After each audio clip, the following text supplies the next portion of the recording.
Alhamdulillah, kembali ke Assalamualaikum dan masih lagi dalam segmen Assalam Bis, dan saya nak war-warkan satu hospital yang memberi manfaat kepada wanita dan kanak-kanak di luar sana. Terletak di mana?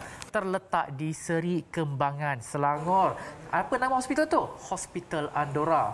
Nama pun dah special, Andorra. Jadi bersama dengan saya ada dua panel, iaitu Dr. Khamsiah Haji Muda yang merupakan pengasas Hospital Andorra dan juga pakar obstetrik dan juga ginekologi di sebelah kanan saya, dan di hujung sana kita ada Aspa Lela Ramli yang merupakan Ketua Pegawai Eksekutif Hospital Andorra. Assalamualaikum. Waalaikumsalam warahmatullahi wabarakatuh. Alhamdulillah. Alhamdulillah sihat. Kongsi facoy kan hari ini tahun baru Cina kan. Jadi nak tanya dengan Dr. Khamsiah lah kan, sebagai seorang pengasas Hospital Andorra kan. Jadi macam mana mungkin boleh ceritakan sejarah penubuhan Hospital Andorra? Okey, dia mula tercetus apabila saya sebagai pengamal perubatan, saya bekerja sebagai pakar sakit puan. Masa tu hampir 30 tahun lah. Di hospital kerajaan ke? Di hospital kerajaan, lepas tu saya bergerak pergi ke hospital swasta, tetapi saya tidak ada kepuasan dalam bekerja saya. Kerana saya tidak dapat menunaikan hak-hak sakit saya sepenuhnya. Jadi saya sebagai hanya doktor yang berkhidmat di hospital, saya tidak berada bersama-sama dalam management. Jadi banyak perkara yang saya cadangkan untuk kebaikan pesakit-pesakit, untuk memberikan kepuasan pada pesakit-pesakit, tak dapat dilaksanakan kerana saya tidak ada power. Saya tidak ada kuasa untuk mengubah polisi. Jadi akhirnya saya kata, di usia saya yang dah agak lewat lah, masa tu dah usia 50 tahun, saya kata saya tak nampak diri saya akan bersara dalam bidang yang saya sangat cintai ini. Dan saya kata lifespan wanita about 73-74 years. Saya nampak saya akan masih bekerja sehingga ke saat itu. Adakah saya akan melalui lagi 20 tahun khidmat saya ini dalam kekecewaan? Saya tak dapat. Bila saya melihat sakit saya merasa kasihan pada mereka, merasa kasih kerana tak dapat nak memberikan sepenuhnya apa yang mereka perlukan. Jadi akhirnya saya kata, biarpun usia saya dah lewat, saya ambil keputusan setelah saya membuat istikharah saya kata saya kena keluar dan saya kena create sendiri hospital yang boleh memenuhi keperluan seorang wanita ini dari segala segi. Bukan sahaja dari segi keperluan emosinya, keperluan fizikal sakitnya, dan malah spiritualnya. Jadi itulah akhirnya menjadi titik tolak pada saya. Akhirnya walaupun saya masa itu tidak ada sokongan, bersendirian, saya ambil langkah untuk membina hospital khas untuk wanita dan kanak-kanak. Masya Allah. Daripada idea sebab tak boleh nak menyantuni pesakit, kan, disebabkan mungkin ialah setiap hospital dia ada polisi masing-masing, dan mungkin kita rasa macam tak puas kan, doktor kan, rasa macam tak puas kita nak menyantuni pesakit. Maka terhasillah sebuah hospital wanita dan kanak-kanak dan diberikan nama Hospital Andorra. Saya tertarik dengan nama Andorra. Kan dia macam seolah-olah macam selalu kalau kita tengok barang kemas Pandora, kan, Pandora box ke apa, tapi ini Andorra, satu nama yang cukup cantik, cukup memberi makna, tapi saya pun tak tahu apa maksudnya. Kenapa memilih nama Andorra dan apakah rahsia di sebalik nama Andorra tu? Andorra ni nama yang sangat-sangat special pada saya. Dia berasal daripada perkataan Arab ad-durra yang bermaksud mutiara. Dan mutiara ni saya simboliskan seorang ibu itu seperti mother pearl, tiram yang berada di dasar lautan, yang tidak ada orang nampak penderitaan yang dia lalui, kesakitan dia, kepayahan dia, yang akhirnya terhasillah satu mutiara yang sangat bernilai. Yang mutiara itulah yang disanjung, dipuja, dipuji. Tetapi orang lupa siapa yang menghasilkan mutiara ini. Jadi mutiara ini ialah umpama cahaya mata, dan ibunya lah yang bertungkus lumus sehingga menghasilkan satu cahaya mata yang sangat gemilang dan hebat. Tetapi Andorra ni terhasil untuk memartabatkan ibu ini, memartabatkan wanita ini yang penderitaannya tak ada orang tahu, dan malah mother pearl ni ataupun tiram ini bila dibawa naik ke darat, tak ada orang nak memandang dia pun, buruk rupanya. Betul. Sehingga kalau nak dijual kat pasar supaya orang membeli, kita kena basuh, kita kena berus dulu, ya. Tetapi itulah dia pengorbanan seorang ibu. Dia rela diri dia ni nampak buruk, dia rela dia ni tak dipandang, asalkan dia dapat menghasilkan sesuatu yang dia dapat melahirkan sesuatu yang hebat. Jadi itu yang sangat dekat di hati saya. Saya rasa seseorang ibu itu sangat perlu dimuliakan. Betul. Sangat perlu dimertabatkan kedudukannya. Dan itulah terhasil Andorra ini, di mana mereka ini dilayan sangat istimewa. Mereka dikasihi, mereka dibelai, mereka diberi semangat untuk merasa kuat bila berada di luar sana untuk menjalankan amanah yang Allah beri pada kita, sebaiknya menjadi seorang ibu. Masya Allah. Saya kira matlamat Hospital Andorra ni bertepatan dengan konsep Islam yang itu menyantuni, memuliakan ibu. Kan kita kena memuliakan ibu 3 kali barulah kita memuliakan bapa kita. Masya Allah, satu inisiatif yang baik daripada Hospital Andorra. Jadi macam Puan Aspalila sebagai ketua pegawai eksekutif Hospital Andorra kan, mungkin apa yang Puan nampak keunikan ataupun kelainan Hospital Andorra ni? Apa nilai customer experience yang ditawarkan kepada pesakit? Kalau nak dikatakan Andorra ni secara luaran ni nampak seperti macam elegant hotel. Jadi persepsi daripada masyarakat nampak Andorra seperti berada di hotel. Itulah matlamat Andorra, Andorra Hospital, di mana kami ni adalah syariah friendly. Dan Andorra ni bukan sahaja hospital, tak ada berbau pun ubat. Sekiranya mereka datang ke Andorra, mereka akan merasai seperti berada di hotel, tetapi dilayan seperti permaisuri. Itulah matlamat Andorra. Masya Allah. Saya paling suka kalau dilayan seperti sebagai seorang permaisuri. Sebab selalunya kita sebagai manusia biasa kalau dengar je nama hospital kita akan takut. Betul. Takut macam mana layanan mungkin nurse-nurse di hospital mungkin ada nurse garang kan. Dan kita ni pula dah tua, sensitif kan. Jadi bila kata layanan bab permaisuri tu, saya rasa penonton sakit je kena pergi Hospital Andorra. Walaupun duduk di Gombak, tapi bila hospital di Seri Kembangan, Hospital Andorra sebenarnya itulah sebabnya Andorra ditubuhkan. Sebab kita nak mengubah, kita nak buat paradigm shift daripada hospital yang disebut sebagai tempat yang menakutkan, tempat orang stres, tempat orang susah hati, tempat orang sedih, tempat yang gloomy, malap, tempat orang sakit, tempat orang kita kata kalau makanan tak sedap, yang paling tak lalu hospital lah. Kalau layanan yang paling buruk hospital lah, nurse garang-garang, takut. Jadi kita nak ubah, menjadikan hospital ini kepada tempat orang yang tak suka pergi, kepada tempat orang yang tak sabar nak pergi. Jadi macam mana kita nak buat macam itu? Apa yang seronok orang yang tak sabar nak pergi ialah pergi vacation. Betul? Pergi vacation selalu dikaitkan dengan hotel. Itu yang kita create hospital yang daripada luarnya malah masuk dalamannya, servisnya itu seperti hotel. Jadi makanannya pun makanan hotel. Jadi bila dia masuk, kalau hospital itu kita kata ada bau ubat-ubatan, di Andorra kita eliminate bau-bau yang sinonim dengan hospital dengan bau wangi-wangian. Bau kopi daripada Cafe Chef Zubir. Dan kita dilayan dengan penuh kemesraan. Kita ada concierge, kita ada butler, kita ada kita ada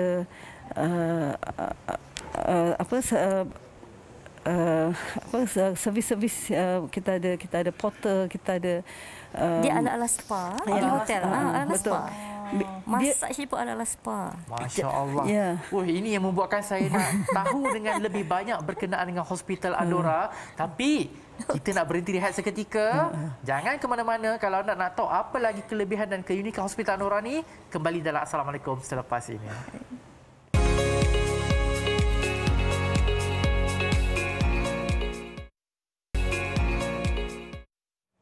Alhamdulillah kembali lagi. Jadi kita berbicara berkaitan dengan Hospital Andorra. Hospital yang hospital untuk wanita dan kanak-kanak di Seri Kembangan. Kita panggil panel kita pada pagi ini bukan saja-saja rupanya sebab kita ada tayangan episod Legasi Perwira malam ni yang ada diselitkan berkaitan dengan Hospital Andorra. Sebab itu kan penonton wajib tengok Legasi Perwira malam ini. Jadi bagi mereka yang mengikuti ataupun menonton Legasi Perwira, anda seharusnya akan kenal seorang insan yang bergelar Ibu Hanim, seorang ikon dalam Legasi Perwira. Jadi macam doktor kan. Bagaimana doktor mengenali Ibu Hanim ini? Masa tu saya apabila Andorra mula dikenali, kami sudah 3 tahun lah beroperasi. Kami dapat terlalu banyak permintaan untuk replicate Andorra di merata tempat. Ya. Jadi tetapi saya masa itu tercari-cari siapa yang akan guide saya sebab saya bukanlah orang yang faham bisnes. Saya adalah seorang doktor yang cintakan kerja dia. Jadi dalam saya memahami desakan publik dekat luar yang meminta Andorra berada di tempat masing-masing. Masa itulah saya banyak memohon dengan Allah, saya beristikharah, saya bersolat hajat. Dan akhirnya Allah temukan saya dengan Ibu Hanim yang ketika itu menghantar anak dia, Farah, untuk bersalin. Kebetulan anak Ibu Hanim mengandung. Dan saya alhamdulillah diberi kemuliaan untuk menyambut kelahiran cucu Ibu Hanim yang pertama. Jadi di situlah saya bertemu dengan Ibu Hanim, seorang yang sangat hebat dalam dunia bisnes. Siapa yang tak kenal Ibu Hanim? Dan apabila mengenali Ibu Hanim, saya agak terpegun dengan karisma yang dia ada dan dengan sifat rendah diri dalam diri dia dan semangat dalam diri Ibu Hanim yang sangat ingin membantu usahawan-usahawan untuk mengembangkan bidang perniagaan masing-masing. Jadi saya rasa masa di mana Ibu Hanim berada di hospital kerana menemani anaknya bersalin itu, beberapa hari itu sangat-sangat berharga pada saya kerana saya banyak berkongsi mengenai aspiration saya, apa yang saya ingin buat. Dan begitulah Ibu Hanim telah datang dan menghulurkan kelebihan yang ada pada Ibu Hanim, yang saya tengok dengan adanya Ibu Hanim, Andorra akan dapat pergi sangat jauh. Itu dia. Jadi bila dah kenal Ibu Hanim and then masuk pula dalam rancangan Legasi Perwira. Jadi bila penggambaran itu dilakukan, macam mana pengalaman doktor dengan Ibu Hanim? Yalah, selalunya doktor merawat pesakit. Tiba-tiba nak kena syuting pula kan. Jadi pengalaman tu macam mana? Jadi Ibu Hanim memberikan saya keyakinan. Saya adalah seorang yang low profile. Saya sangat tak suka berada depan kamera. Saya seorang yang tidak pandai public speaking. Jadi saya selalu bercakap dengan Ibu Hanim. Saya kata saya ada banyak saya ada banyak idea, tetapi saya selalu tidak yakin dengan diri saya. Dan dengan adanya Ibu Hanim di sisi saya, dia memberikan saya keyakinan yang semua itu hanyalah persepsi saya terhadap diri saya, sedangkan saya ada potensi yang boleh membawa Andorra ni pergi lebih jauh. Dan in fact bila Ibu Hanim menjemput saya untuk menjadi salah seorang anak didik dalam Legasi Perwira, benda itu merupakan satu tekanan pada saya sebenarnya, tetapi dengan adanya Ibu Hanim saya rasa sangat selesa. Saya boleh menjadi diri saya dan saya boleh bercakap, saya boleh melawan ketakutan saya yang sebelum ini yang membelenggu diri saya. Jadi Ibu Hanim saya dengan adanya dia saya merasa lebih yakin.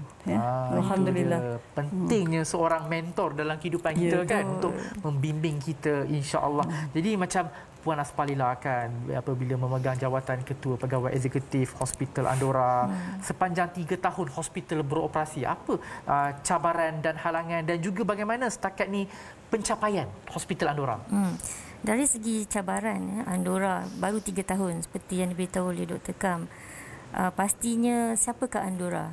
Pada awalnya, pada tahun-tahun pertama, untuk meletakkan Andorra tu sebaris dengan hospital-hospital yang memang dah berada, nama dah dikenali di Malaysia.